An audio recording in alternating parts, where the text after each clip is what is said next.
بسم اللہ الرحمن الرحیم نحمده ونصلی ونسلم علی رسولہ الکریم اما بعد فاعوذ باللہ من الشیطان الرجیم بسم اللہ الرحمن الرحیم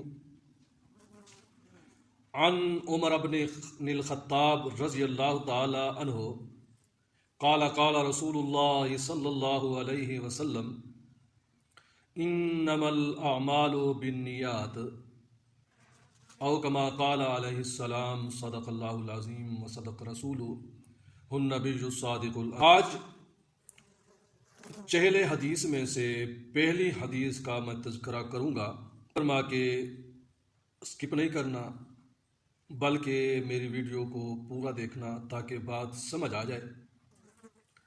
ہمارے چینل کو سبسکرائب کریں اور بیل کے آئیکن کو ضرور دبائیں تاکہ جو میں 40 حدیثیں شروع کرنے جا رہا ہوں وہ آپ تک بآسانی پہنچ سکیں۔ حضرت عمر بن خطاب رضی اللہ تعالی عنہ سے روایت ہے کہ رسول اللہ صلی اللہ علیہ وسلم نے فرمایا، اعمال کی قبولیت کا دار و مدار نیتوں پر ہے۔ اعمال کا اور اعمال کی قبولیت کا دار و مدار کس پر ہے؟ نیتوں پر ہے۔ اس حدیث کی روح سے اعمال نیتوں سے بنتے اور بگڑتے ہیں، موجب عذاب یا باعث عذاب یا باعث ثواب ہوتے ہیں۔ اس اعتبار سے یہ حدیث بڑی ہی اہمیت کی حامل ہے، لہذا اس میں غور کر کے بار بار اپنے اعمال کا جائزہ لینا چاہیے اور اپنی نیت کو پرکھنا چاہیے کہ یہ فلاں عمل میں نے کیا ہے، کس کے لیے کیا ہے، اور فلاں عمل کرنے کا باعث میری نیت میں کیا ہے۔ حضور صلی اللہ علیہ وسلم نے اس حدیث میں قاعدہ کلیہ کے طور پر ہمیں یہ بتا دیا ہے کہ اعمال کی بناؤ اور بگاڑ کا دار و مدار نیتوں پر ہے۔ جس کی جیسی نیت ہوگی اللہ کے نزدیک اس کی نیت کے موافق اس عمل کا بدلہ ملے گا۔ عمل کیسا ہی بھلا اور اچھا ہو، لیکن اگر وہ نیت میں اللہ کے لیے نہیں ہے بلکہ ریاکاری، شہرت، نام و نمود کے لیے ہو تو اس پر ذرا برابر اجر و ثواب نہیں ملے گا۔ لہذا حتی الامکان بری نیتوں سے بچنے کی اور ہر جائز عمل کو خالصتاً اللہ تعالی کی رضا کے لیے کرنے کی کوشش کرنی چاہیے۔ حضرت ابو ہریرہ رضی اللہ تعالی عنہ کا بیان ہے کہ ایک مرتبہ رسول اللہ صلی اللہ علیہ وسلم نے صحابہ کرام سے ارشاد فرمایا، غم کے گڑھے سے پناہ مانگو۔ فرمایا کہ جب الحزن غم کے گڑھے سے پناہ مانگو۔ عرض کیا گیا، یا رسول اللہ صلی اللہ علیہ وسلم یہ جب الحزن؟ فرمایا، دوزخ میں ایک گڑھا ہے جس سے روزانہ 400 مرتبہ دوزخ پناہ مانگتی ہے۔ صحابہ نے پوچھا کہ اس گڑھے میں کون داخل ہوگا؟ فرمایا، وہ عبادت گزار جو اپنے اعمال کا دکھاوا کرتے ہیں۔ اخلاص بڑی اہم چیز ہے۔ اخلاص بڑی اہم چیز ہے۔ جب تک کوئی بھی جائز عمل کرتے وقت یہ نیت نہ ہو کہ میرا یہ عمل خالصتاً خدا تعالی کی رضا کے لیے ہے، اس وقت تک وہ عمل مقبول نہیں۔ بزرگوں نے لکھا ہے کہ اگر ایک عمل میں ایک نیت دین کی ہو اور ایک دنیا کی ہو تو اس کو اخلاص نہیں کہا جائے گا۔ جیسے روزہ رکھنے سے اللہ کو راضی کرنا بھی مقصود ہو اور یہ بھی مقصود ہو کہ کھانا پکانا نہ پڑے گا اور بیماری میں پرہیز بھی رہے گا، یا حج کرنے سے یہ مقصود ہو کہ یہ عبادت ہے اور اللہ کے نزدیک محبوب عمل ہے، مگر اس کے ساتھ یہ نیت بھی ہو کہ سیر و تفریح ہو جائے گی یا اتنا عرصہ دشمنوں کی ایذائیوں سے نجات رہے گی، یہ سب خیالات حد اخلاص سے خارج ہیں۔ اخلاص خدا تعالی کی سب سے بڑی نعمت ہے اور اس کا حاصل ہونا بڑا مشکل ہے، کیونکہ شیطان کا مکر اور نفس کا فریب اس نعمت کو حاصل نہیں ہونے دیتا، لہذا ہر عبادت کے وقت پوری توجہ اور دھیان سے اس عبادت کو اللہ کے لیے خالص کرنے اور شیطان کے مکر و فریب سے بچنے کی کوشش کرنی چاہیے۔ نیز جس عبادت میں بندے کا جس قدر اخلاص ہوتا ہے وہ اسی قدر اجر و ثواب کا مستحق ہوتا ہے۔ حدیث شریف میں آیا ہے، رسول اللہ صلی اللہ علیہ وسلم نے ارشاد فرمایا کہ انسان نماز ختم کرتا ہے اور حال یہ ہوتا ہے کہ کسی کے لیے نماز کا 10واں حصہ لکھا جاتا ہے اور کسی کے لیے نماز کا 9واں حصہ لکھا جاتا ہے اور کسی کے لیے نماز کا 5واں حصہ اور کسی کے لیے 1/4 حصہ اور کسی کے لیے 1/3 حصہ اور کسی کے لیے آدھا حصہ لکھا جاتا ہے۔ لہذا جس کو اپنے عمل کا زیادہ سے زیادہ ثواب حاصل کرنا ہو اس کو چاہیے اپنے عمل میں زیادہ سے زیادہ اخلاص پیدا کرنے کی کوشش کرے۔ ہر کام کرتے وقت انسان جو نیت کرتا ہے اس کے دو رخ ہوتے ہیں۔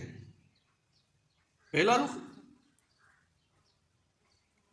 رخ ہے حسن نیت، یعنی اللہ کو راضی کرنے کی نیت۔ دوسری ہے بری نیت، یعنی ریاکاری اور نام و نمود کی نیت۔ جو کام مباح اور جائز ہیں، یعنی جس کے کرنے میں کوئی ثواب نہیں اور نہ کرنے میں کوئی گناہ نہیں، مثلا سونا، کھانا، پینا، زیب و زینت اختیار کرنا، کسی سے ملنے کے لیے جانا وغیرہ وغیرہ، اگر ان مباح کاموں کے کرتے وقت اللہ کی رضا کی نیت کر لیں اور دل کا رخ ریاکاری سے اللہ کی رضائی طرف اور اللہ کے رضا کی طرف پھیر لیں تو اس حسن نیت کی وجہ سے ہمارے سارے جائز اور مباح کام عبادت بن جائیں گے۔ مثلا ہاسٹل کے ایک کمرے میں 4 دوست اکٹھے رہتے ہیں، ان کا اکٹھا اور مل کر رہنا یہ ایک جائز اور مباح کام ہے، اس پر کوئی اجر و ثواب نہیں ہے۔ لیکن اگر ان میں سے کوئی دوست مل کر رہنے میں یہ نیت کر لے کہ میں اپنے دوستوں کی خدمت کرنے کے لیے ان کے ساتھ رہوں گا، کیونکہ سب دوست طالب علم ہیں، دین کا علم حاصل کرنے کے لیے آئے ہیں، میں ان کی خدمت اس لیے کروں گا تاکہ زیادہ سے زیادہ فراغت اور دلچسپی سے اللہ کا دین حاصل کریں اور فارغ ہو کر جب دین کی خدمت میں لگیں تو مجھے بھی ثواب ملے۔ اس حسن نیت کی وجہ سے دوستوں کے ساتھ مل کر رہنا عبادت بن جائے گا۔ اس نیت کے بعد یہ شخص شب و روز میں جتنا وقت کمرے میں گزارے گا مذکورہ حسن و نیت کی وجہ سے عبادت شمار ہوگا۔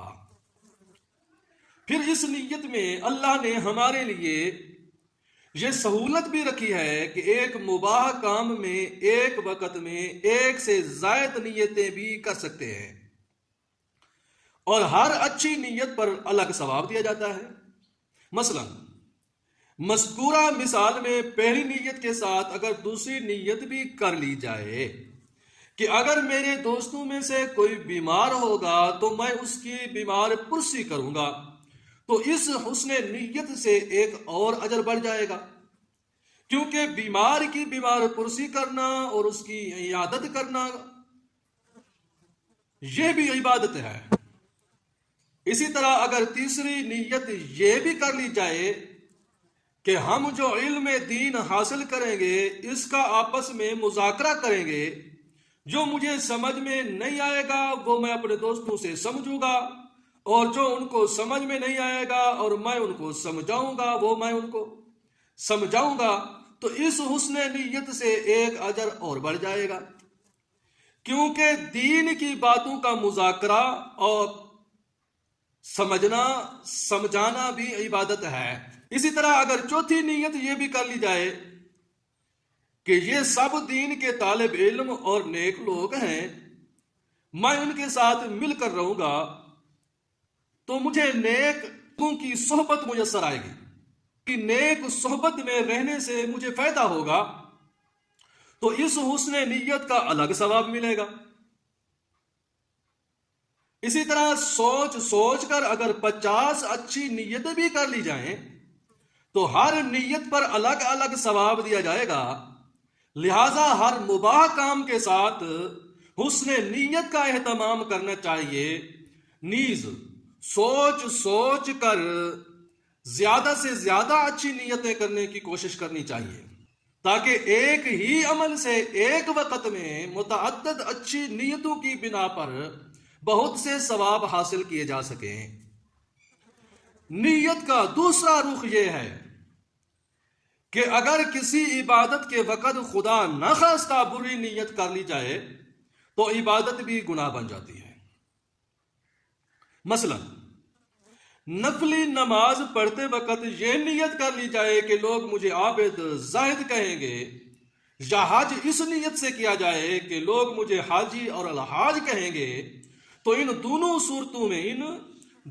صورتوں میں اگرچہ وقت بھی خرچ ہوا، محنت مشقت بھی اٹھانی پڑی، لیکن اس کے باوجود نیت کا رخ غلط ہونے کی وجہ سے نامہ اعمال میں بجائے ثواب کے گناہ لکھا جائے گا۔ بس آج کی ویڈیو اتنے تک، انشاءاللہ زندگی رہی تو انشاءاللہ آگے چلیں گے۔ اللہ آپ کا اور میرا حامی و ناصر ہو۔ اللہ تعالیٰ سب مسلمان کو اخلاص اور الہیت عطا فرمائے، آمین یا رب العالمین۔ وما علینا الا البلاغ المبین۔